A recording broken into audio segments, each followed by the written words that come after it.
یا رب صل وسلم دائما ابدا علی حبیبک خیر الخلق کلہم۔ برادران محترم، انسان کو جب بھی کہیں بیان کرنے کی نوبت آتی ہے، بیان کرنے کا موقع ملتا ہے، تو انسان فطری طور پر سوچتا ہے کہ کس موضوع پر بات کروں گا۔ موضوعات ہزاروں ہیں اور ہر موضوع انتہائی اہم ہے۔ ظاہر ہے جب انسان سوچنے لگے گا کہ کس موضوع پر مجھے بات کرنی ہے، تو سوچتے سوچتے کوئی موضوع ذہن میں آتا ہی ہے۔ اس میں کبھی انسان یہ دیکھتا ہے کہ اس وقت امت کو کس چیز کی زیادہ ضرورت ہے، مجھے اسی پر بیان کرنا چاہیے، اور کبھی انسان یہ سوچتا ہے کہ مجھے فلاں علمی موضوع پر گفتگو کرنی ہے جس سے لوگوں کو علمی فائدہ ہوگا۔ کبھی ایسا بھی ہوتا ہے کہ سننے والوں میں کوئی صاحب یا کچھ لوگ سچی طلب والے ہوتے ہیں، اور ان کے نتیجے میں بیان کرنے والے کو وہ چیز بیان کرنے کا موقع ملتا ہے جس سے ان سننے والوں کو فائدہ ہوتا ہے اور ان کے ذریعے سے دوسروں کو بھی نفع ہوتا ہے۔ اس وقت میں نے 2 آیتیں پڑھی ہیں، اور ان 2 آیتوں کے ذیل میں مجھے 2 موضوعات پر بات کرنی ہے۔ اگرچہ وہ موضوعات بہت لمبے ہیں، بہت ڈیٹیل میں بات ہونی چاہیے، لیکن بہرحال ہمارے پاس جتنا مختصر وقت ہے، تقریباً پون گھنٹہ، اس پون گھنٹے میں ہم کو ان دونوں موضوعات پر بات کرنے کی کوشش کرنی ہے۔ اللہ کرے وہ بات اس کہنے والے کے لیے بھی اور سننے والے بھائیوں کے لیے بھی خاص طور پر اس میں جو میسیج ہے، وہ میسیج ہم سب کے لیے فائدے کا ذریعہ بنے۔ حضرات، موضوعات ہیں 2۔ ایک ہے آج کے مسلمان کو اپنی اولاد کے ساتھ رویہ کیا برتنا چاہیے، اور دوسرا موضوع ہے آج کے جوان کو اس ماحول میں اپنی جوانی کیسے بچانی چاہیے۔ آپ میں سے ہر شخص سمجھ رہا ہوگا کتنے اہم موضوعات ہیں۔ آج کے والدین کو اپنے بچوں کو کیسے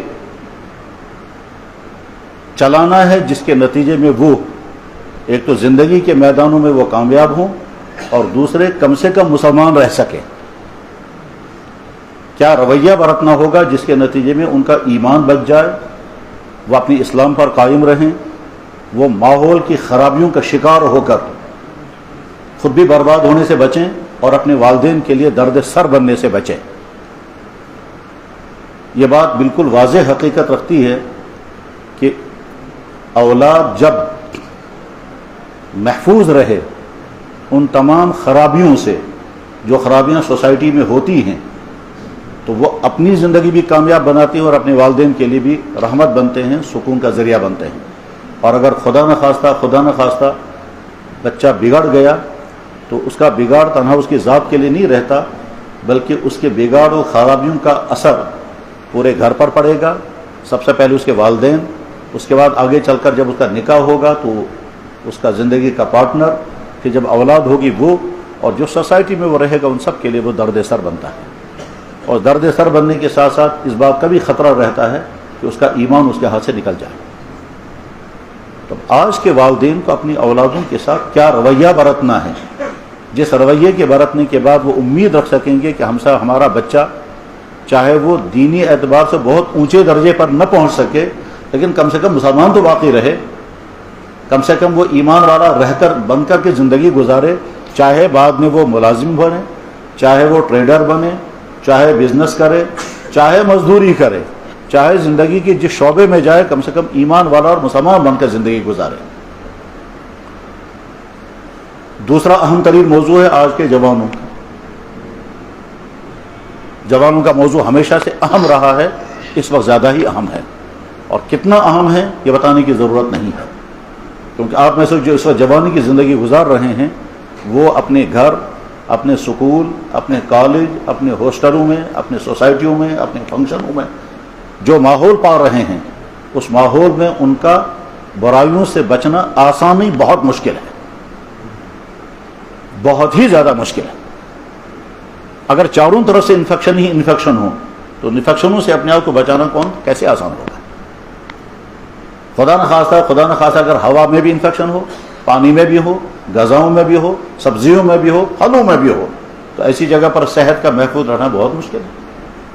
تو سیم اسی طرح سے اگر اخلاقی انفیکشن چاروں طرف سے ہوں تو جوان کو اپنی جوانی کو بچانا آسان نہیں، بہت مشکل ہے۔ حضرات، قرآن دنیا کے انسانوں کے لیے ہدایت کا صحیفہ ہے، ہدایت نامہ ہے۔ ہدایت نامہ ہونے کے معنی یہ ہیں، قرآن ایک طرف سے اللہ کی ذات کا مکمل تعارف کراتا ہے، انسان کی زندگی کی حقیقت سمجھاتا ہے، انسان کو زندگی کیسے گزارنی چاہیے اس کے اصول بتاتا ہے، انسان کو برباد کرنے والی چیزیں کون سی ان کی تفصیلات بتاتا ہے، اور اگلی زندگی کا پورا تعارف کراتا ہے جس زندگی کو ہمیں بہرحال پانا ہے۔ اس دنیا میں رہ کر کے کن چیزوں سے ہمیں بچنا ہوگا اور بچنے کی تدبیریں کیا ہوں گی، قرآن کے سارے موضوعات ہیں۔ اس کو قرآن آسان لفظوں میں کہتا ہے قرآن کتاب ہدایت ہے۔ ان ھذا القرآن یہدی للتی ہی اقوم، یہ قرآن تمہیں راستہ وہ دکھائے گا جو سیدھا، سچا اور ہدایت والا راستہ ہے۔ قرآن یہ مضامین بیان کرنے کے لیے الگ الگ انداز اختیار کرتا ہے۔ ان میں سے ایک اہم ترین انداز یہ ہے کہ قرآن نبیوں کے، قوموں کے اور افراد کے واقعات بیان کرتا ہے۔ وہ واقعات اس لیے بیان نہیں ہوتے ہیں کہ قرآن کوئی کہانی کی کتاب ہے یا قرآن کوئی تاریخ کی کتاب ہے اس لیے ہم تاریخ بیان کریں گے، نہیں۔ تاریخ تو ہسٹری کے ڈپارٹمنٹ میں جا کر پڑھنی ہے۔ قرآن جب تاریخ کے کسی ٹاپک کو ٹچ کرتا ہے تو وہ تاریخ نہیں سناتا، بلکہ اس واقعے میں سے کوئی اہم نصیحت ہوتی ہے، اس واقعے کو بیان کرتا ہے۔ اس لیے قرآن میں نبیوں کے واقعات ہیں، قوموں کے واقعات ہیں، افراد کے بھی واقعات ہیں۔ نبیوں کے واقعات قرآن کریم بیان کرتا ہے، اس کے بہت مقاصد ہیں۔ مثلا حضرت یوسف علیہ السلام کی ساری زندگی بیان کی، اور ساری زندگی بیان کرنے کا مقصد کیا ہے؟ جوانوں کے سامنے ایک بہترین رول ماڈل آئے یوسف علیہ السلام، حکمرانوں کے سامنے ایک بہترین رول ماڈل آئے یوسف علیہ السلام، مظلوموں کے سامنے ایک بہترین رول ماڈل آئے یوسف علیہ السلام۔ مشکل ترین حالات میں پھنسا ہوا ایک نوجوان ہے، اس نے کیا کیا ہے یوسف علیہ السلام، اس کا تو غرض یوسف علیہ السلام کا سارا واقعہ جو بہت ڈیٹیل کے ساتھ، تفصیل کے ساتھ، ترتیب کے ساتھ قرآن نے بیان کیا، وہ کوئی قصہ سنانا نہیں ہے، بلکہ سٹپ بائی سٹپ یہ بتانا ہے کہ آپ زندگی کے جس سٹیج پر ہیں، آپ دیکھیں یوسف علیہ السلام آپ کے لیے کہاں رول ماڈل بن رہے ہیں۔ بس ٹھیک اسی طرح سے یوسف علیہ السلام کے والد تھے، ان کا نام تھا یعقوب علیہ السلام۔ یعقوب کے دو نام ہیں، ایک نام ان کا اسرائیل ہے اور ایک نام ان کا یعقوب ہے۔ معلومات کے لیے ذہن میں رکھ لیں، اسرائیل عبرانی زبان کا لفظ ہے، اور جتنے نبی ہیں ان نبیوں کے سارے نام عبرانی زبانی کے الفاظ ہیں۔ محمد یہ تو عربی زبان کا لفظ ہے، لیکن ابراہیم، اسماعیل، اسحاق، یعقوب، یوسف، داود، سلیمان، یہ تمام کے تمام ہیبرو زبان کے الفاظ ہیں، کیونکہ زیادہ تر نبی اسی زبان کو بولنے والے تھے۔ ہیبرو زبان میں ایل کے معنی اللہ کے، اس لیے اسماعیل، اسرائیل، جبرائیل، میکائیل، یہ ایل کے معنی اللہ۔ اسرائیل حضرت یعقوب علیہ السلام کا نام ہے، اسرائیل کے معنی عبداللہ۔ قرآن میں بھی یہ لفظ استعمال ہوا ہے، اور یعقوب علیہ السلام کی نسل ہی آگے چل کر بنی اسرائیل بنی ہے۔ بنی اسرائیل کے معنی اسرائیل کی نسل، بنی معنی اولاد، اسرائیل بنی یعقوب علیہ السلام۔ یعقوب علیہ السلام کے دو نام ہوئے، ایک یعقوب اور ایک اسرائیل۔ یعقوب اور یوسف وہ نام ہیں کہ جو جیسے مسلمانوں کے اندر ہیں، ایسے ہی یہودیوں کے اندر بھی یہ نام پائے جاتے ہیں، کرسچنوں کے اندر بھی یہ نام پائے جاتے ہیں۔ الفاظ میں کبھی فرق ہو جاتا ہے، وہ کہتے ہیں جوزف، ہم کہتے ہیں یوسف، وہ کہتے ہیں ڈیوڈ، ہم کہتے ہیں داود، ہم کہتے ہیں ابراہیم، وہ کہتے ہیں ابراہیم، ہم کہتے ہیں اسحاق، وہ کہتے ہیں اسحاق، لیکن نام وہی ہے۔ یعقوب علیہ السلام یعقوب علیہ السلام کے والد بھی نبی ہیں، ان کے دادا بھی نبی ہیں، ان کا بیٹا بھی نبی ہے۔ ابراہیم علیہ السلام نبی ہیں، ان کے بیٹے کا نام ہے اسحاق، وہ بھی نبی ہیں۔ اسحاق کے بیٹے کا نام یعقوب، وہ بھی نبی ہیں، اور یعقوب علیہ السلام کے صاحبزادے حضرت یوسف، وہ بھی نبی ہیں۔ یعقوب علیہ السلام کا واقعہ قرآن کریم نے بیان کیا، جس کو میں نے آیت میں ذکر کیا۔ اللہ تعالیٰ فرماتے ہیں تمہیں یاد ہے، تم سمجھتے ہو، تمہیں معلوم ہے، کاش تم اس وقت موجود ہوتے تو تمہیں سمجھ میں آ جاتا کہ یعقوب علیہ السلام نے مرنے سے پہلے اپنے سارے بچوں کو جمع کیا، اور جمع کرنے کے بعد ان سے پوچھا، وہ یہ کہنا چاہتے ہیں میں تم سے یہ نہیں پوچھتا کہ تمہارے پاس مال کتنا ہے، میں تمہیں یہ بھی نہیں بتانا چاہتا ہوں کہ میں نے پراپرٹی کتنی چھوڑی، میں تمہیں یہ بھی نہیں بتانا چاہتا ہوں کہ مجھے اس سے بھی غرض نہیں ہے کہ تمہاری اگلی زندگی معاشی اعتبار سے کیسی گزرے گی، میں تم سے یہ پوچھنا چاہتا ہوں کہ میرے مرنے کے بعد تمہاری زندگی کا اصول کیا ہوگا، تمہارا دین کیا ہوگا۔ بس مجھے تم اس کا جواب دو. یعنی یعقوب علیہ السلام کو اپنی اولاد کے بارے میں صرف اس بات کی فکر ہے کہ میرے بچے دین پر قائم رہیں. ام کنتم شہداء، کیا تم گواہ ہو، کیا تمہیں معلوم ہے، کیا تم جانتے ہو، یعنی جاننا چاہیے. اذ حضر یعقوب الموت، جب یعقوب علیہ السلام کو موت آ رہی تھی اور موت کا وقت قریب تھا، یا تو موت کے آثار شروع ہو چکے ہیں یا بھی آثار شروع نہیں ہوئے ہیں لیکن ان کو محسوس ہے کہ بس میں مرنے والا ہوں. اذ حضر یعقوب الموت، جب یعقوب علیہ السلام کو موت قریب آ گئی. اذ قال لبنیہ، جب انہوں نے اپنے بچوں سے کہا ما تعبدون من بعدی، میرے بعد تمہارا معبود کون ہوگا، یعنی میرے بعد تمہارا دین کیا ہوگا، میرے بعد تمہاری زندگی کیسے گزرے گی، اسی پیٹرن پر، اسی نہج پر جس نہج پر میں نے تم کو کھڑا کیا ہے، یا تم راستہ بدل دو گے.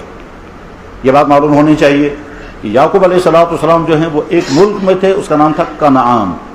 پھر وہاں سے وہ دوسرے ملک میں منتقل ہوئے، اس کا نام ہے مصر. تو مصر کی عیش کی زندگی تھی، کیونکہ یعقوب علیہ السلام کا بیٹا حکمران ہے، اور حکمران نے یعقوب علیہ السلام اور پورے خاندان کو مشکل ترین جگہ سے نکال کر کے ایک بڑی راحت کی جگہ پہنچایا. اب تک تو تھے وہ فاقہ مست، اب تک تو کھانے کو نہیں مل رہا تھا، اور اب جب مصر پہنچے ہیں تو وہ رولنگ کلاس ہے، اب ان کے ہاتھ میں سب کچھ ہے. تو رولنگ کلاس ہونے کے معنی ہے کہ اب ان کی زندگی میں ہر طرح کا عیش ہوگا، ہر طرح کی خوشیاں ہوں گی. یوسف علیہ السلام ان کا سربراہ، ان کا بھائی ہے، وہ ملک کا سربراہ ہے، اور یوسف علیہ السلام کے بھائی جو ہیں وہ یعقوب علیہ السلام کے اولاد ہیں. تو اس لیے یعقوب علیہ السلام اپنی بیٹوں سے پوچھ رہے ہیں کہ مجھے یہ بتاؤ، میرے بعد تم عبادت تو کرو گے کسی نہ کسی کی، چاہے انسان اپنے نفس کی عبادت کرے، چاہے کسی بت کی یا اللہ کی، تو میرے بعد تم کس کی عبادت کرو گے؟ تمام بچوں نے کہا کہ جس دین پر آپ ہیں، آپ کے والد ہیں، آپ کے دادا ہیں، بس اسی دین پر ہم قائم رہیں گے. یعقوب علیہ السلام کو خوشی ہوئی اور اس کے بعد ان کی موت ہو گئی. ساتھ میں انہوں نے نصیحت بھی کی وَلَا تَمُوتُنَّ إِلَّا وَأَنْتُم مُسْلِمُونَ، دیکھو تمہیں موت اس حال میں آنی چاہیے کہ تم مسلمان تھے اور مسلمان ہو کر کے دنیا سے تم رخصت ہو جاؤ. یعقوب علیہ السلام کے واقعے کو قرآن نے کیوں ذکر کیا؟ یہ دراصل میسیج ہے ہر والد کے لیے کہ تمہاری اولاد جب تم دنیا سے جاؤ تو کس پیٹرن پر رہے گی. بس یہاں تک ہمیں بس سمجھنا ہے کہ آج کے والدین کے کندھوں پر بہت بڑی ذمہ داری ہے اپنے اولادوں کے بچاؤ کی.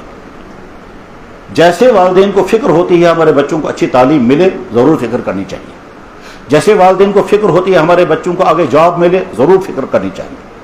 اور خدا نخواستہ اگر کوئی بچہ بیمار ہو جائے تو جیسے والد کو فکر ہوگی کہ بچہ صحت مند ہو جانا چاہیے، ضرور فکر کرنی ہے. تعلیم، روزگار، صحت، اور آگے چل کر کے ایک سٹیج وہ بھی آتا ہے کہ والدین کو چاہت ہوتی ہے کہ بچے کا اچھے سے اچھا رشتہ اور کامیاب ازدواجی زندگی مل جائے.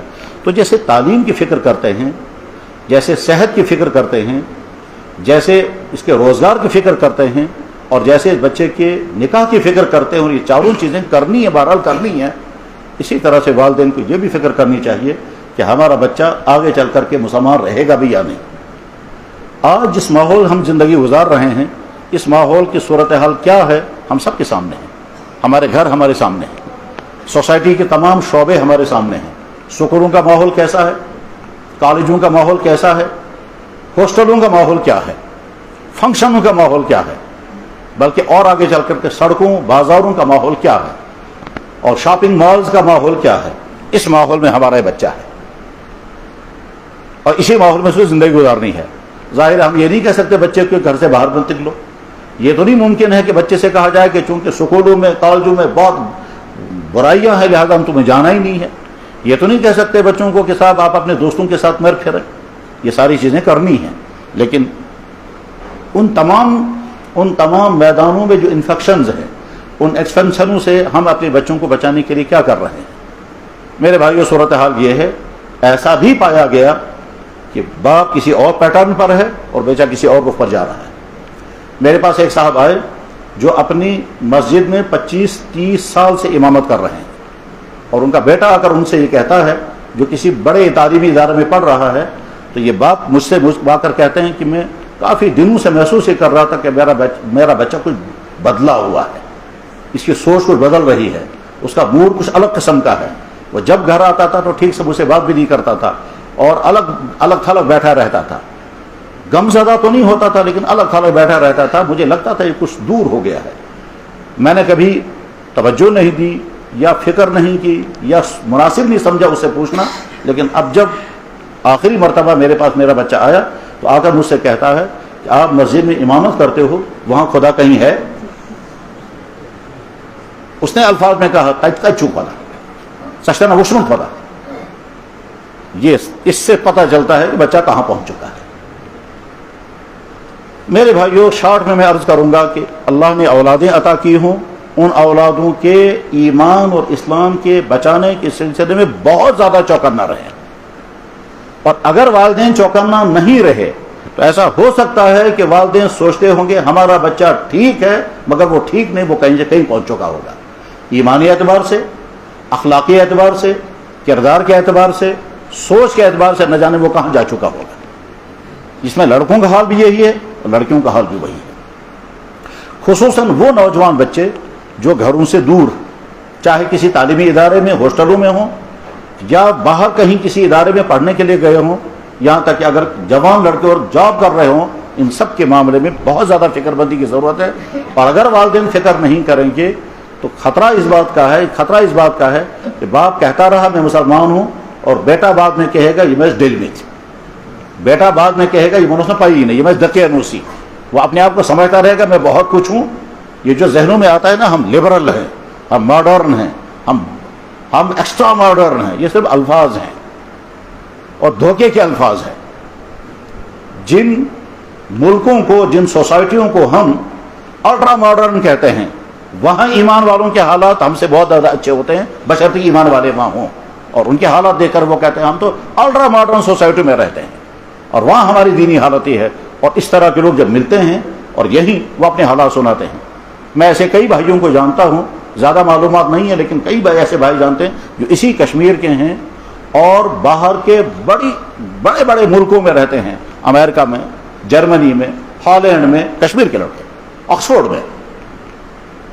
اور جب وہ اپنے سناتے ہیں کہ ہم نمازیں بھی پڑھتے ہیں، ہم داڑیاں بھی رکھتے ہیں، ہم سفید کپڑے پہنتے ہیں، ہم تسبیحات پڑھتے ہیں، ہم وہاں کے گناہوں سے بچے ہوئے ہیں، اور وہاں کی سوسائٹی کی خرابیاں بتاتے ہیں، وہاں کے لڑکوں اور لڑکیوں کے حالات سناتے ہیں، اور ساتھ میں کہتے ہیں ہم کس طرح اپنے آپ کو بچا رہے ہیں، اتنا ہی نہیں بلکہ اوروں کو کیسے بچاتے ہیں، تو اس وقت سمجھ میں آتا ہے کہ یہاں آدمی رہ کر کے اپنے آپ کو دھوکہ دیتا ہے میں کچھ ماڈرن ہوں، لبرل ہوں، اور در حقیقت وہ شیطان کے حملوں کا شکار ہو چکا ہوتا ہے۔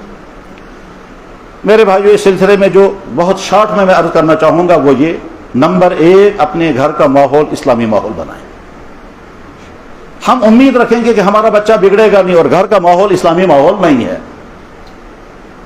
سکول کا ماحول اسلامی ماحول نہیں ہے، ہاسٹل کا ماحول اسلامی ماحول نہیں ہے، اور امید رکھیں گے کہ ہمارا بچہ بگڑے گا نہیں، تو یہ تو نادانی ہے۔ چلے کلام کے مائنس کی سردی میں نہ گھر میں گرمی کا انتظام ہے، نہ باہر ہے، نہ گاڑی میں ہے، نہ کلاس روم میں کہیں نہیں، تو آدمی تو سردی سے ٹھٹرے گا۔ سیم اسی طرح سے اگر ہمارے گھر میں اسلامی ماحول نہیں ہے، اسلامی ماحول کا پتہ کیسے چلے گا؟ ہمارے ہاں گھروں میں اسلامی ڈسکشن بالکل نہ ہو، نمازیں بالکل نہ پڑھی جائیں، قرآن کی تلاوت بالکل نہ کی جائے، اور بچوں کو بار بار نہ بتایا جائے کہ ہم مسلمان ہیں، تم بھی مسلمان ہو، تو اس کا مطلب یہ ہے کہ گھر کا ماحول اسلامی ماحول نہیں ہے۔ گھر میں اگر ٹی وی کا ماحول ہے، گھر میں اگر موبائل کی چیٹنگوں کا ماحول ہے، گھر میں اگر صرف فیس بک اور یوٹیوب چلانے کا ماحول ہے، گھر میں اگر صرف انفارمیشن ٹیکنالوجی میں بے فائدہ باتوں میں مشغول رہنے کا ماحول ہے، اور کہیں نہ اللہ کا تذکرہ، نہ نبی کا تذکرہ، نہ آخرت کا تذکرہ، نہ نیکیوں کا تذکرہ، یہ باتیں ہیں ہی نہیں، نہ اسلامی ماحول ہے، نہ نبی کا تذکرہ ہے، جس کا مطلب یہ ہوا کہ اس بچے کو اسلام کی کوئی چیز فیڈ ہی نہیں ہو رہی ہے۔ اب وہ اپنے سلیبس میں کہیں اسلام کی کوئی بات نہیں پائے گا، وہاں اس کو کیا ہے، وہاں میتھ ہے، وہاں سائنس ہے، وہاں سیوکس ہے، وہاں سوشل سائنس ہے، وہاں انہی ماحول میں رہے گا۔ تو گویا وہ پڑھ بھی رہا یہی، سوچ بھی رہا یہی، موبائل میں بھی یہی چیزیں سنتا اور دیکھتا ہے، اور اس کے بعد سکول کالج میں جاتا ہے، وہاں کلاس روم میں جاتا ہے تو وہاں بھی یہی ہے، کھیل کے میدان میں تو وہاں بھی یہی ہے۔ اس کے بعد یہ بچہ بگڑے گا نہیں تو اور کیا ہوگا؟ اور یہ بچہ اگر کل کو اگر یہ نہیں کہے گا ہم نہیں خدا کو مانتے کیونکہ خدا کو ہم نے دیکھا ہی نہیں کہیں، تو ضرور یہ کہے گا کیونکہ اس نے خدا کے بارے میں کوئی تذکرہ سنا ہی نہیں کہیں۔ تو اس لیے ضروری ہے والدین کے لیے کہ اپنے گھروں کا ماحول اسلامی بنائیں، اور اسلامی ماحول بنانے کے لیے ضروری ہے پہلے خود مسلمان بنیں، اور خود دیکھیں مسلمان بننے کے معنی یہ ہیں ہم نمازی ہوں۔ کبھی کبھار حالات کی وجہ سے نماز چھوٹ جائے، وہ ہو سکتا ہے، بیمار ہو گئے، بزی ہو گئے، سوئے رہ گئے، نماز چھوٹ سکتی ہے، لیکن ایک بے نمازی ہونا بے نمازی ہونے کے معنی ہیں کہ ہم سرے سے پڑھتے ہی نہیں ہیں. اب ہم سرے سے پڑھتے ہی نہیں ہیں اور اس کے بعد ہم چاہیں گے کہ ہمارا بچہ نمازی بنے, تو نہ باپ نمازی ہے نہ ماں نمازی ہے, اور بچے کے بارے میں امید رکھیں کہ ہم وہ نمازی بنے گا, تو کیسے ہو سکتا ہے؟ اب جس سکول جس کالج میں وہ جا رہا ہے وہاں کہیں نماز نہیں ہے, تو ظاہر ہے جب وہاں بھی نماز نہیں ہے تو وہ کیسے نمازی بنے گا؟ اب جب نمازی نہیں بنے گا تو اس کا تعلق گویا خدا کے ساتھ کٹ چکا ہے. اب وہ صرف لفظوں میں ہے, نام اس کا مسلمان جیسا ہے, اور اس کے بعد ایک اور چیز بچی اس کے پاس ہے, ایک نام ہے اور دوسرے ختنہ ہے, بس یہ تو چیزیں اس کے بعد اسلام کی ہیں, اس کے علاوہ اس کے پاس کچھ بھی نہیں ہے. نہ اس کا مائنڈ سیٹ اسلامی بن رہا ہے, نہ اس کی معلومات اسلامی بن رہی ہیں, نہ وہ اپنے اسلام کی تاریخ سے واقف ہے, نہ وہ اپنے نبی کا تذکرہ سنتا اور دیکھتا ہے. اس کے بعد اس بچے کے بگڑنے کے بہت ہی زیادہ خطرے ہیں, اور خطرے ایک تو ہیں کردار کے اعتبار سے بگڑنا, ایک ہے سوچ کے اعتبار سے بگڑنا. سوچ کے اعتبار سے بگڑنے کا مطلب یہ ہے کہ اس کے اللہ کی ذاتی کے بارے میں ڈاؤٹ ہو گیا, وہ نبی کی ذات کے متعلق طرح طرح کے برے خیالات میں مبتلا ہو گیا, وہ اسلام کے جو عقائد ہیں, جو ماننے والی باتیں ہیں انہی کے, اور اسی کو کہتے ہیں الحاد. الحاد کا مطلب وہ ایتھیسزم آ گیا, اور وہ کبھی کھل کر کے آئے گا, کبھی دبے پاؤں آئے گا اور پتہ بھی نہیں چلے گا, یہاں تک کہ بالکل ایسے مان لیں جیسے باڈی کو انفیکشن ہوتا ہے اور کبھی بہت دن تک پتہ نہیں چلتا کہ مجھے انفیکشن ہو چکا ہے, سیم اسی طرح سے اخلاقیات اور ایمانیات کو انفیکشن ہوتا ہے اور بہت دن تک پتہ ہی نہیں چلتا ہے آدمی کو کہ مجھے انفیکشن ہو چکا ہے. اسی کی ایک قسم یہ بھی ہے کیا کہ آدمی کو بار بار خیال آتا ہے اللہ کے بارے میں گندے خیالات, نبی کے بارے میں, صحابہ کے بارے میں, قرآن کے بارے میں, اور کبھی آدمی چاہتا ہے یہ خیال نہ آئے لیکن آتے رہتے ہیں. یہ بھی انفیکشن کی ایک قسم ہے, لیکن یہ گھبرانے کی چیز نہیں ہے. اگر برے خیالات آ رہے اور انسان چاہتا ہے یہ برے خیال مجھے نہ آئیں, یہ تو ایمان کی علامت ہے, کیونکہ یہ جو چاہتا ہے مجھے برے خیال نہ آئیں یہ بہت اچھی حالت ہے. لیکن اگر خدا نہ خواستہ اس کے دل میں برے خیالات آ رہے ہیں اور ان برے خیالات کو برا نہیں سمجھ رہا ہے, ان برے خیالات کو برا نہیں سمجھ رہا ہے, یہ خطرے کی علامت ہے. انسان کو بہت زیادہ بھوک لگ رہی ہے, علامت اس کی ہے کہ معدہ آپ کا ٹھیک ہے, اور دوسری حالت یہ ہے کہ پیٹ میں کچھ بھی نہیں اور بھوک بھی نہیں لگ رہی ہے, تو علامت اس بات کی ہے کہ آپ کے معدے میں خرابی ہو چکی ہے. میرے بھائیوں, جس طرح سے انسان کے جسم کو انفیکشن ہوتے ہیں قسم قسم کے, معدے میں انفیکشن ہوتا ہے, انتڑیوں میں انفیکشن ہوتا ہے, سکن کو انفیکشن ہوتا ہے, ہارٹ کی ڈیزیز ہوتی ہیں, کڈنی فیل ہو جاتی ہیں, یہ جو طرح طرح کی جسمانی بیماریاں ہیں, سیم اسی طرح سے ایمانی اور اخلاقی بیماریاں بھی لگتی ہیں. اور اخلاقی بیماریوں میں آدمی کہیں سے کہیں پہنچ جاتا ہے, اور کبھی انسان سمجھتا ہے میں برائیوں میں پھنس گیا ہوں, اور کبھی سمجھتا بھی نہیں, یہاں تک کہ وہ برائی کی اس سٹیج پر پہنچ چکا ہوتا ہے کہ اب اس کے سدھرنے کے امکانات نہیں ہوتے ہیں. تو میرے بھائی, میں بڑی دردمندی کے ساتھ یہ بھائیوں سے کہنا چاہوں گا کہ اللہ نے آپ کو اولاد دی ہے, آپ ایمان والے ہیں, اللہ نے ایمان کی دولت عطا کی ہے, ہم ایک ایمان والے کے گھر میں پیدا ہوئے ہیں, اللہ نے بڑا بڑا احسان فرمایا ہے, ایک مشکل امتحان سے ہم کو بچایا ہے. حالانکہ اللہ کا ضابطہ ہے, لیکن خیال آتا ہے کہ اللہ نے اپنے ضابطے کے خلاف ہم کو امتحان نہیں دیا. ضابطہ یہ ہے کہ میں تمہیں ایمان دوں گا, ساتھ میں امتحان ڈالوں گا, اور میں چیک کروں گا کہ تم اس امتحان کو پار کر کے ایمان پر جمو گے یا نہیں. لیکن اللہ نے ہم کو اس امتحان میں نہیں ڈالا. ایمان والے کے گھر میں ہم کو پیدا کیا, گھر میں ایمان کی دولت مل گئی. یاد رکھیں, اس کائنات میں سچا دین صرف ایک ہے, وہ ہے اسلام. طے ہے یہ, اس میں کوئی شک ہی نہیں ہے. سچا دین صرف ایک ہے. وہی دین آدم کو دیا گیا, وہی دین نوح علیہ السلام کو دیا گیا, وہی ابراہیم سے لے کر کے اسماعیل سے گزرتے ہوئے عیسیٰ علیہ السلام تک وہی دین آیا, اور وہی دین اخیر میں کمپلیٹ حالت میں محمد رسول اللہ کو دیا گیا. ان لوگوں نے اس دین کو بدل بھی دیا اور نام بھی چینج کر دیا, لیکن اللہ نے اس دین کا نام یہودیت نہیں رکھا تھا جس کو آج کے یہودی یہودیت کہتے ہیں. اللہ نے اس دین کا نام اسلام رکھا تھا, اور اس میں وہ ساری چیزیں تھیں جو ہمارے اسلام میں ہیں. بعد میں انہوں نے اس کو چینج کر دیا. سیم اسی طرح سے اللہ نے عیسیٰ علیہ السلام کو جس دین دیے تھا وہ اسلام تھا. اللہ نے اس کا نام عیسائیت نہیں رکھا, اللہ نے اس کا نام نصرانیت نہیں رکھا. اور اس دین میں آج جو چیزیں پائی جاتی ہیں وہ اللہ کی طرف سے بھیجی ہیں, وہ تو انہوں نے خود اس میں شامل کی ہیں. اور جب ان کے ساتھ بڑے پیمانے پر ڈسکشن ہوتا ہے تو وہ سرنڈر کرنے میں مجبور ہو جاتے ہیں. جب ان سے کہا جاتا ہے کہ صاحب آپ کی کتاب اوریجنل نہیں ہے, آپ کا دین اوریجنل حالت میں نہیں ہے, جو عیسیٰ علیہ السلام دین لے کر آئے تھے آپ کا آج کا دین وہ نہیں ہے. تو گویا دین اللہ نے جو انسانوں کے لیے بھیجا تھا وہ ایک ہی دین تھا, اس کا نام تھا اسلام. اور ہر دور میں آ کر کے اس میں تبدیلیاں ہوتی گئیں, اس کو کمپلیٹ کیا گیا, یہاں تک کہ محمد رسول اللہ کے دور میں آ کر اسلام مکمل ہو گیا. پچھلے دینوں کی ساری باتیں جو ضرورت کی تھی وہ اس میں باقی رکھی گئیں, اور پچھلے دینوں میں جو چیزیں اب ضرورت نہیں ان کو کینسل کر دیا گیا یا کہ یہ منسوخ کیا گیا. ٹھیک ایک دور وہ تھا کہ ابھی یہ آرڈر دینے کا نوبت نہیں آئی ہے کہ مسلمان اور غیر مسلم کا نکاح ہوگا یا نہیں، تو اس وقت غیر مسلم کے ساتھ نکاح ہو سکتا تھا۔ لوط علیہ السلام کی بیوی کافر تھی، اللہ نے بیان نہیں کیا ان کو۔ اللہ کے نبی علیہ السلام کے ابتدائی دور میں بھی یہی تھا کہ مسلمان اور غیر مسلم کا نکاح کے آپس میں ہو رہا تھا، آگے چل کر قانون آ گیا جس میں اللہ تعالیٰ نے کلیئر کٹ صاف بتا دیا کہ اب مسلمان اور غیر مسلم کا نکاح آپس میں نہیں ہوگا۔ تو سٹ اپ بے سٹ اپ ہوتے ہوتے اسلام مکمل کمپلیٹ شکل میں آ گیا، تو دین حق صرف ایک ہے، وہ ہے دین اسلام۔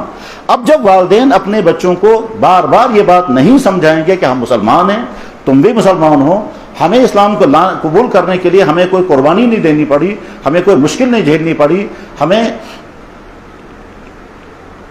ریسرچ نہیں کرنا پڑا، ہمیں چیک نہیں کرنا پڑا کہ یہ کریں یا یہ کریں، اللہ نے ہم کو آنکھ بند کر کے اسلام کی دولت عطا کی ہے، ہم مسلمان ہیں۔ اور مسلمان ہونے کا نتیجہ ہے کہ جب ہم پیدا ہوئے تو ہم کو اذان پڑھی گئی ہوگی، ہم پیدا ہوئے تو ہم کو ختنہ کیا گیا ہوگا، ہم پیدا ہوئے تو مسلمان کے گھر میں پیدا ہوئے، ہم پیدا ہوئے تو ہماری ماں نے بسم اللہ پڑھ کر کے ہم کو دودھ پلایا ہوگا اور شکر پڑھتے ہوگی وہ اللہ کا۔ یہ سارا تب ہے کہ جب مسلمان گھر میں ہم پیدا ہوئے۔ لیکن اگر خدا نہ خواستہ کسی ایسے گھر میں پیدا ہوئے ہوتے جہاں اسلام کی نعمت دولت نہیں ہے، تو نہ جانے ہم کہاں ہوتے۔ سیم اسی طرح سے جیسے اس وقت بھی دنیا کی 5.5 ارب آبادی انسانوں کی وہ ہے جو ایمان اور اسلام سے محروم ہیں، ان میں سے بے شمار انسان سمجھتے ہیں کہ ہم صحیح راستے پر نہیں ہیں، لیکن اس غلط راستے کو چھوڑ کر صحیح راستے کی طرف آنے کے لیے جو قربانیاں دینی پڑتی ہیں وہ قربانیاں آسانی بہت مشکل ہیں، اس لیے وہ قربانی نہیں دے پاتے۔ اور بے شمار انسان وہ ہے جو قربانیاں دیتے ہیں اور کفر سے نکل کر ایمان کی طرف آتے ہیں۔ اور بڑی عجیب بات یہ ہے، اس میں مسلمانوں کا کوئی رول نہیں ہے، وہ تو ان کی اپنی طلب ہوتی ہے تو اسلام کی طرف آتے ہیں، اور یا پھر اسلام ان کو اپنی طرف خود کھینچتا ہے۔ یہ پوری امت مسلمہ کا بہت بڑا المیہ ہے کہ امت مسلمہ کے پاس نہ ادارے ہیں، نہ افراد ہیں، نہ فورم ہیں جو لوگوں کو اسلام بتائیں، اسلام سکھائیں۔ اسلام خود اپنی سچائیوں سے لوگوں کو اپنی طرف کھینچتا ہے، اور یا پھر وہ لوگ سچی طلب کے ساتھ جب ریسرچ کرتے ہیں، پڑھتے ہیں، اور اس کے بعد پھر اسلام تک پہنچتے ہیں۔ اس میں کچھ لوگ اعتراضات بھی کرتے رہتے ہیں، ان اعتراضوں کا جواب بھی ان کو ملتا رہتا ہے، اور جب اعتراضوں کا جواب ملتا ہے تو وہ سیٹسفائی بھی ہو جاتے ہیں۔ ابھی کچھ دنوں پہلے ایک صاحب نے مجھے تقریباً 1 گھنٹے تک سوالات کیے باہر سے، 1 گھنٹے تک سوالوں کے جواب سنتے رہے، اخیر میں کہا کہ میں تمام باتوں کا ایگری کرتا ہوں، میں آگے چل کر کے آپ کو بتاؤں گا مجھے کیا کرنا ہے۔ لیکن جب اس کے سوالات ہم سن رہے تھے، کشمیر کے لڑکے نے مجھ سے بات کروائی کہ لگا صاحب ان کے سوالوں کا ہم جواب نہیں دے پاتے ہیں۔ میں نے کہا بہت اچھا بات کرتے ہیں، چنانچہ وہ تقریباً 1 گھنٹے تک سوالات کرتے رہے، اور یہ کشمیر لڑکا بھی سنتا رہا، کانفرنس کی بات ہو رہی تھی، ٹھیک سوال کرتا رہا، جواب سنتا رہا، اور آخر میں کہا کہ صاحب میں ایگری کرتا ہوں۔ تو سٹارٹ کرتے ہوئے اس کا انداز کچھ اور تھا، اور جب اینڈ ہو گیا تو اس کا انداز کچھ اور تھا۔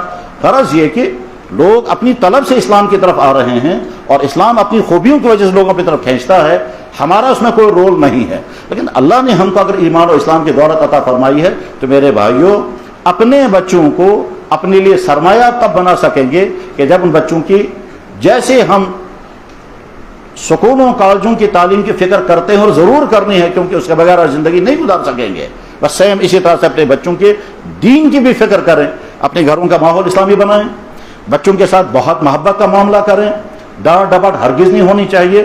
اور خصوصاً اس وقت بڑی مشکل صورتحال پیش آتی ہے جب کسی کا بچہ موبائل کے غلط یوزنگ میں ہو، اور آپ اسے کہیں گے موبائل کے غلط یوزنگ سے بچو، اور ہم خود نہ بچ رہے ہوں، باپ اور ماں خود موبائل کے غلط یوزنگ میں مشغول ہیں، اور اسے کہتے ہیں بیٹا موبائل غلط استعمال مت کرنا، تو اس بات کا اثر کیسے ہو سکتا ہے؟ اس کے لیے تو ہم کو پہلے خود قربانی دینی پڑے گی۔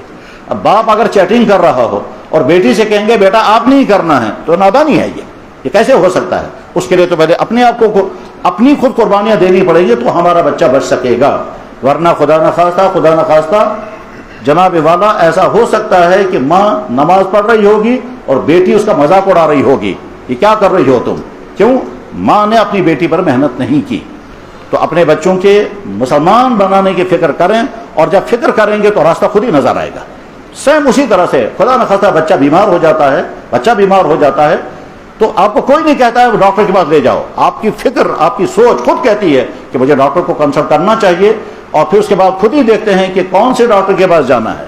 جس شعبے کی بیماری ہوگی اسی شعبے کو انسان ڈھونڈتا ہے، سکن کی تکلیف ہوگی تو سکن ڈاکٹر کے پاس جائیں گے، خدا نخواستہ ہارٹ کی پریشانی ہوگی تو ہارٹ ڈاکٹر کو ڈھونڈیں گے، خدا نخواستہ آنکھوں کا جو بھی مسئلہ ہوتا ہے آدمی خود ڈھونڈتا ہے۔ بس سیم اسی طرح سے جب ہم یہ طے کریں گے کہ ہمارا بچہ مسلمان بچہ بننا چاہیے، ہماری بیٹی مسلمان بیٹی بننی چاہیے، اور باہر جا کر کے جس ماحول کے خطرات اس پر ہیں ان خطرات سے ہم اپنے بچوں کو کیسے بچائیں گے، اور بچانے کے لیے ہمیں کیا تدبیریں اختیار کرنی ہوں گی. جب آپ اس پیٹرن پر سوچیں گے تو اللہ تعالیٰ راستہ خود ہی عطا. لیکن اگر خدا نہ خواستہ والدین اس کی فکر نہیں کریں گے تو اس میں بہت خطرات ہیں. جن خطرات کا خدشہ ہے اللہ کرے وہ خطرات سامنے نہ آئیں، ورنہ ہے. ہم جب ہسٹری پڑھتے ہیں اسلام کی تاریخ، کس ملک میں اسلام داخل ہوا، پھر وہاں اسلام کے ساتھ کیا کیا ہوا، پھر کس ملک میں اسلام مٹا، تو مٹنے کے حالات کیا ہوئے ہیں. ان مٹنے کے حالاتوں میں ایک بڑی وجہ یہی رہی ہے کہ والدین اپنے بچوں کے دین کی فکر نہیں کرتے تھے. والدین مسلمان تھے، اگلی نسل جو ہے وہ مسلمان نہیں رہ سکی، اور اس کے بعد پھر اگلی نسل جو ہے وہ عیاشی میں پھنس گئی، بدکاریوں میں پھنس گئی، ڈرگس کا شکار ہو گئی، غلط تعلقات ہونے لگے. گھر میں والدین نماز پڑھتے تھے اور بیٹا اور بیٹی جو ہے وہ بدکاریوں میں رہتے تھے، تو نتیجہ کیا ہوا؟ اسلام مٹ گیا. اور اس کی بے شمار مثالوں میں سے اندلس، اس کی بے شمار مثالوں میں سے ازبکستان، تاجکستان، اور عام طور پر لوگ نہیں جانتے ہیں کہ یہ کیسا علاقہ تھا. ازبکستان وہ علاقہ ہے جہاں امام بخاری، امام مسلم یہ اسی علاقے کے حضرات تھے، لیکن وہاں اسلام ختم ہو گیا. دور وہاں وہ بھی صورتحال آئی تھی کہ ہم اپنے بچے کا نام محمد نہیں رکھ سکتے، اور اگر کوئی آدمی اپنے بچے کا نام محمد رکھتا تھا تو اس کو پنشمنٹ ہوتی تھی، بلکہ جیل کی سزا بھی ہوتی تھی. وہ مرحلہ بھی آیا. اور وہ مرحلہ کیسے آ گیا کہ جب خود اپنے دین کی ناقدری اپنے گھروں میں ہونے لگی تو اس کے بعد انجام یہ ہوا. تو بس میں کنکلوڈ کرتے ہوئے عرض کرتا ہوں، اپنے گھروں کا اسلامی ماحول بنائیں. بچوں کے سکول کے سلیکشن میں اس کو دیکھیں کہ جس سکول میں ہم بچوں کو بھیج رہے ہیں وہاں ان سکول میں کیا کیا کروایا جا رہا ہے، کیا کیا پڑھایا جا رہا ہے. مارننگ اسمبلی کے نام پر وہاں ان کو کیا کیا کروا رہے ہیں. اور کہیں ایسا تو نہیں کہ وہاں کفر کروا رہے ہوں، کہیں ایسا تو نہیں کہ وہاں صبح گیا تھا بچہ نماز پڑھ کر کے اور ماما سے اجازت دے کر ماما نے بڑے محبت کے ساتھ کہا خدا اس حوالہ اللہ کے سپرد کرتی ہوں میں تمہیں، اور وہاں جا کر کے اس نے وہ سب کچھ کہا، وہ سب کچھ پڑھا، جس کے بعد خدا نہیں کوئی اور ہے. اس کا مطلب یہ ہے کہ بچہ واپس آیا اس حال میں کہ اس کو کفر کا بڑا انفیکشن ہو چکا ہوگا. تو سکول کے سلیکشن میں فکر مندی کرے. گھر کے ماحول کے اندر بچے ان چیزوں کے ساتھ نہ رہیں جن چیزوں میں وقتی طور پر مزہ تو ہے لیکن اس سے بچے خراب ہو جائیں گے. بس یہ ساری باتیں، اس کے علاوہ اور دوسری بہت اہم باتیں مجھے عرض کرنی تھی، لیکن میں شار کرتے ہوئے کہتا ہوں کہ ہم باپ اور ماں اس حال میں دنیا سے جائیں کہ اسے یقین ہو کہ جیسا میرا بیٹا میری بیٹی معاشی اعتبار سے خود کفیل ہے، جیسے اس کی شادی ہو چکی ہے، جیسے یہ صحت مند ہے، جیسے اس کے پاس مکان ہے، ویسے مجھے یقین ہے کہ کم سے کم میرا بیٹا اور میری بیٹی مسلمان بن کر زندگی گزاریں گے. اس یقین کے ساتھ ہم دنیا سے تبھی جائیں گے جب ان کے اسلام کے اور مسلمان ہونے کی فکر کریں. دوسرا موضوع میں نے عرض کیا تھا کہ آج کے زمانے میں بہت مشکل ہے آج کے جوان کو آج کے ماحول کی خرابیوں سے بچنا. کہ خرابیوں کا سارا دفتر آپ کے موبائل میں ہے، اور موبائل سے باہر جب آئیں گے تو آپ کے سکول، آپ کے کالج، آپ کے فنکشن، آپ کے بازار، آپ کے منڈیاں، جہاں جائیں گے وہاں یہی ماحول. اس ماحول میں کیا کیا ہیں؟ ڈرگز ہیں، فیشن ہیں، غیر اسلامی سوچیں ہیں، غلط تعلقات ہیں، وہ دوستیاں ہیں جن دوستیوں کا تذکرہ کرنا مسجد اور ممبر پر بہت مشکل ہے. اس سے آگے بڑھ کر اور بہت کچھ ہے، اس سے آگے بڑھ کر اور بہت کچھ ہے کہ جب ایمان والوں کی بیٹیاں وہاں جائیں جہاں سے وہ ڈگریاں لے کر آئیں یا نہ آئیں، لیکن اس کے علاوہ نہ جانے کیا کیا کر کے آئیں گے. اور اس میں کبھی ان کو پریشر بھی ہوگا اور پریشر سے زیادہ دھوکہ ہوگا. اس صورتحال میں جوانوں کے نام اگر ہم میسج دے سکتے ہیں تو یہ کہ اللہ نے آپ کو ایمان کی دولت عطا فرمائی ہے، اپنی ایمان کی حفاظت کرنا. اللہ نے آپ کو کردار عطا کیا ہے، آپ ماں کے پیٹ سے دنیا میں آئے، آپ برا کردار لے کر نہیں آئے. اللہ نے آپ کو فریش جوانی دی، کوئی کمی نہیں رکھی. ہمیں کیا چاہیے تھا ہمیں نہیں معلوم تھا، لیکن اللہ نے آنکھیں بھی دی، کان دیے، دماغ دیا، زبان دی، خوبصورت جوانی دی. یہ سب کچھ اللہ نے دے دیا. یعنی اللہ یہ کہتا ہے میں نے تمہیں 3 چیزیں دے دی، ایک ایمان دے دیا، خوبصورت صحت مند جوانی دی، اور کردار دیا. اب تمہارے اپنے ہاتھ میں ان 3 چیزوں کی حفاظت کرو یا ان چیزوں کو برباد کرو. حفاظت کرنے کے معنی کیا ہے کہ جہاں جہاں سے خطرات ہیں